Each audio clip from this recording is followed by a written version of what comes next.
Hey everyone, it's Jason. Welcome to another Funkoverse unboxing. This is for JAWS. Dun, dun, dun. That's not even how that goes. Wow. Yes, we have JAWS. So, you want to know more about how to play the game, check out my How to Play video where I go through the instruction books. Otherwise, we're going to jump right into some of the components. Now, as you can see, I have 3 characters here. There are not 3 characters in the box.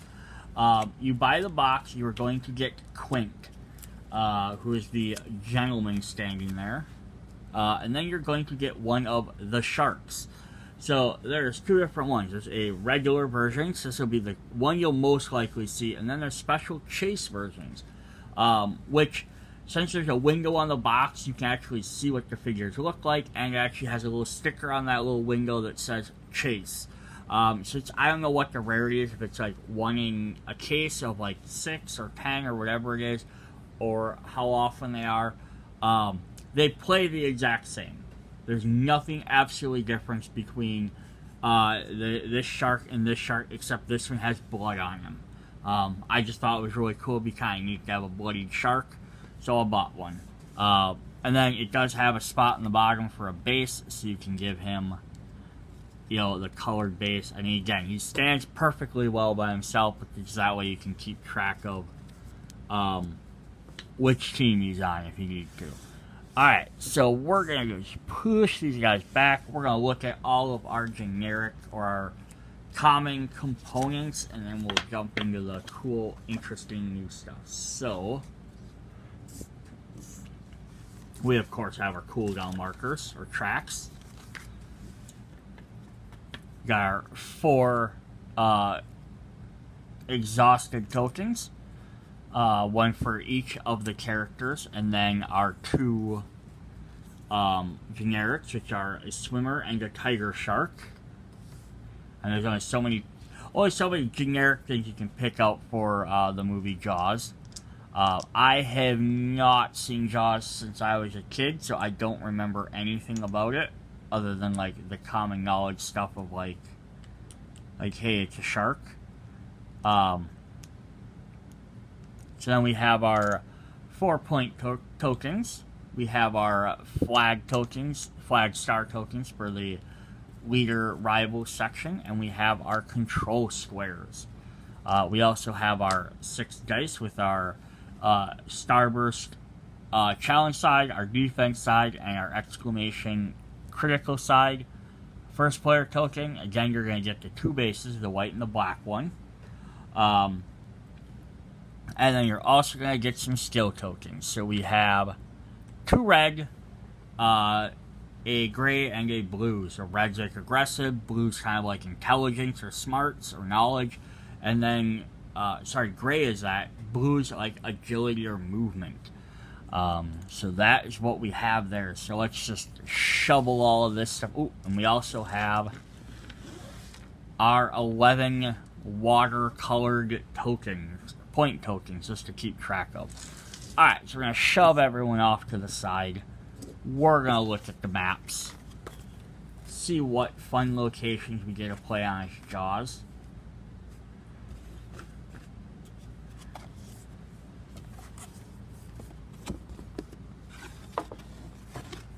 So we're going to look at the big map first. So I think it's... Come on. There we go. Alright, there's our big... zoom back out a little bit. There's our big full-size map. So it's a beach. So of course we have water for the shark. And you're going to have to suspend your disbelief while playing this game. Unless you want to 100% follow rules. You're going to have to assume that the shark can go on land. And he's a land shark now. Otherwise, this game is going to be very limited. So that's one of those things where it's sort of hard to be like if you're mixing and matching worlds, it's one thing, but like even just this, like, well, if the shark has to stay in the land and the human has to stay on there, then they can only deal with, how do you interact. So, but yeah, here's a beach. Very interesting because it's not it's kind of asymmetrical. are symmetrical to each other because you got the two different spots there, like one was the other direction. But you got like things on those sides, you got things on those sides blocking each other. Yeah, but it's kind of neat. It just kind of keeps pretty open. Otherwise, like you can kind of hang out there or hang out there, and you can kind of dart in the middle. Let's see what kind of modes we have. This is an earlier one, an earlier game yet. So this is South Beach. It's specifically Quint. So we have control. So one player starts in one corner, one starts in the other. You want to get to your points in the middle. Plus the other points are kind of lined up right near them, so it's kind of, helpful.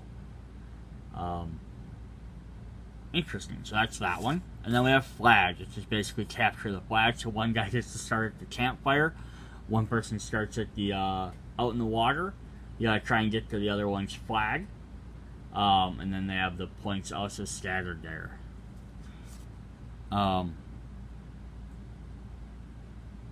Yeah, I see guys, these guys are a little bit different, but then these guys are way out on the side. Yeah, so that's that. Well, alright, let's look at this map. There's not going to be a lot to it. Alright, so we have some, like, reefs, we have a bench, we have some, clothes buried in there. I don't know if that's the idea of someone ran away naked, or if they're off doing something they shouldn't be doing. There's some pizza, though. Actually, nice little details on these boards. It's like there's a plate in the sand where they were eating pizza. Some garbage, a bunch of litterers. No wonder the shark wants to eat them all. They're all a bunch of litterers. I don't blame them then. Alright, there's the Amity Island sign.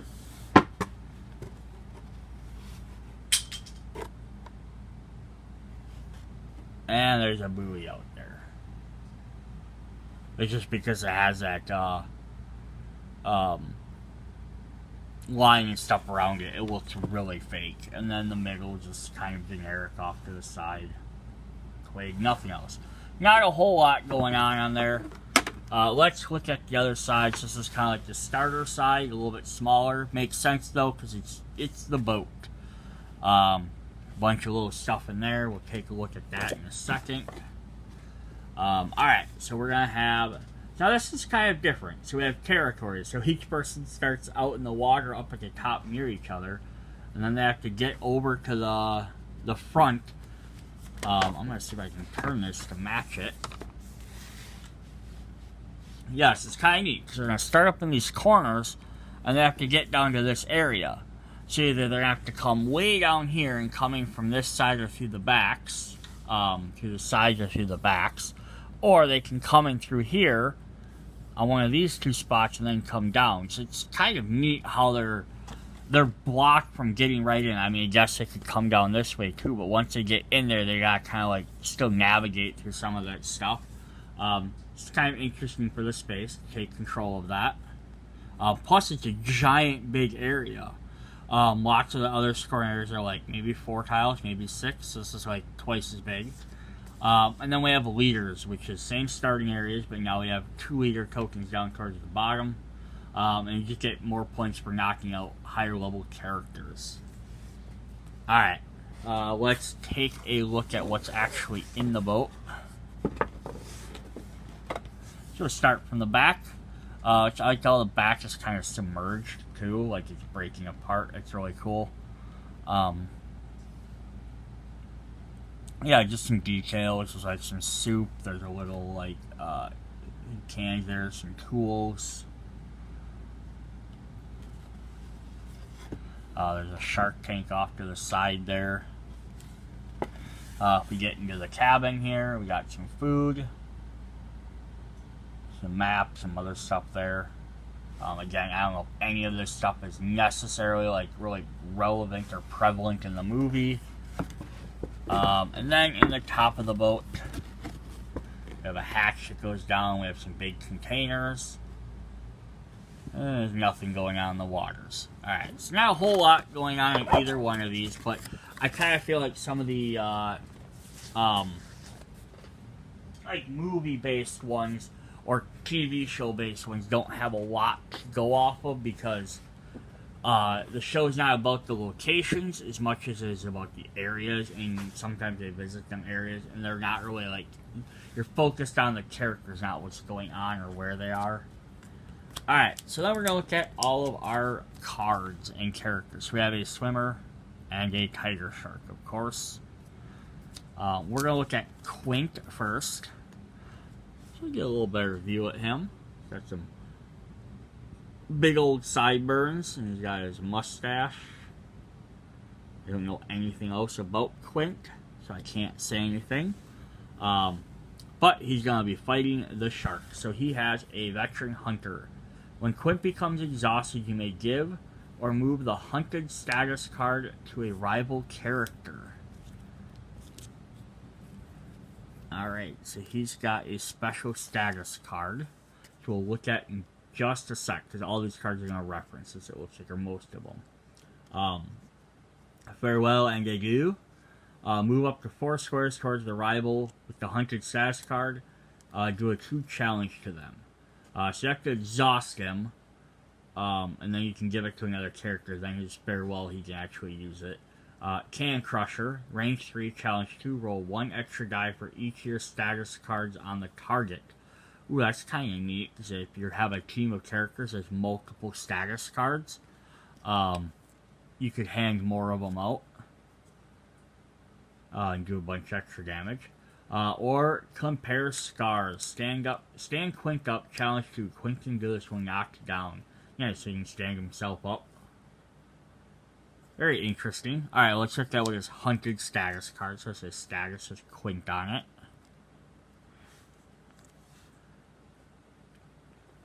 Hunted. When Quint knocks out this character, the player controlling Quint shifts all his gray and red abilities on their track down by 1.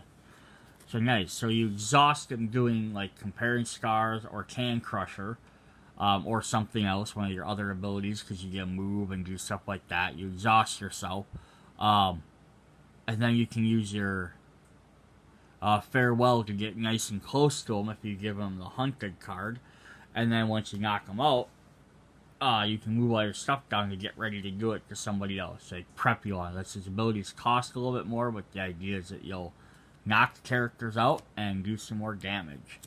So the other thing Quint will get is, well, anyone can use it, what he's got is harpoon gun.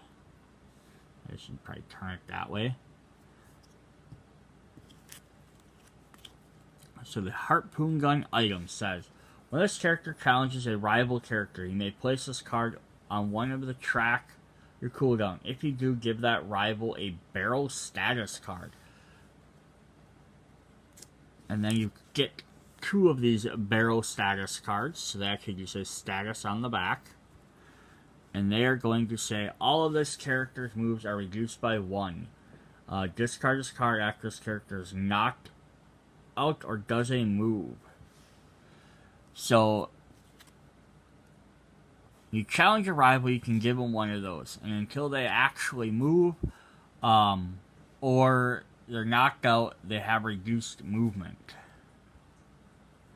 So you gotta go quick about it. But, now his Can Crusher, range 3, challenge 2, rolling extra dice for each status card in your target. So you can give them the hunted, and then you can give them the harpoon gun, and then someone can hit that, and or someone else gives them the harpoon gun, and they shoot them, and they put the barrels on them. You can pull up to 2 with just this set. You could have 3 cards on them. You could roll 3 extra dice to do 5. So I can guarantee you're probably going to KO them. And then you can use your hunted ability to get your abilities back. So that's really cool. Good set of combination attacks there between all of those. And then we have the shark. So let's take a little bit closer look at everybody here. I love how he's just coming out of the water, like his iconic pose. He also has a hole in his mouth to hold items. Usually I don't put items in multiple characters, but I just want to show this. So he can technically give the shark the harpoon gun, so he can harpoon people. And then the bloody version, he just has a little bit of blood splatter. For your money, is it worth buying a second set just to get both characters? No, it's definitely not. I'm a weird collector, and I like, and because I can do videos like this, so I can show that kind of stuff off. But for gameplay wise, the only thing you're getting double that you could potentially use is if you want to have like a team of sharks, or possibly like 2 Quints or 2 harpoon guns. But you don't really need any of the other, like tokens or dice or point count. Maybe point counters you might want if you don't own any other game. But all the other stuff, because every character comes with enough for each set, none of that really matters. But I guess if you really wanted a second shark, you could pick up one, but you don't really need 2 copies of the map and stuff like that. Alright, what's the shark do? He has 4 defenses. I don't think I've seen anyone else that has 4 defense naturally. Or if I've done, it's very rare. So, Underwater Predator. The shark begins the game with the shark status card. If the shark emerges or submerges, flip the status card to the appropriate side. The shark will be knocked down, knock it out instead. Okay, we're going to look at this card really quick. He has a special double-sided card. He has Emerge.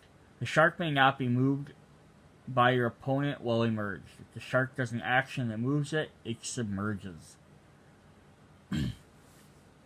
So basically, the shark is up, it's in attack mode. It can't move around. And if you decide to move it, you have to submerge it.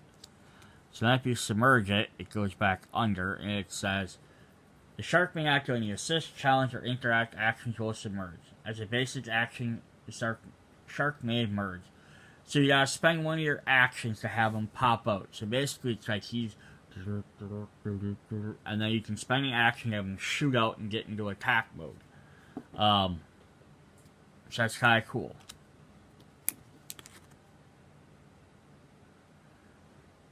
If the shark would be knocked out, knock it out instead. So if he gets knocked down, he's automatically knocked out. So although he has 4 defense, you don't have to beat him twice. You just have to beat him once. Alright, so then his abilities are Swim. Move 3, the shark may emerge. So, while he's underwater, he can move a lot quicker. But then you have the option to automatically pop up for free. Blood in the water. Place your shark adjacent to the rival within 3 squares, or adjacent to any knocked down rivals. The shark may emerge. Again, gets moving around and you can pop up for free. And then JAWS, Challenge 5. Holy crap. When you place the target in any square adjacent to the shark. Yeah, so basically his thing is all about going under and just moving around, getting where he needs to be, then using his abilities to pop out and then do his damage. That's cool. Definitely interesting little abilities. Alright, so that is what we have for the JAWS set. Funko JAWS. So, yeah, you're looking for a couple other unique cards or different characters. There you go. See you guys later. Bye.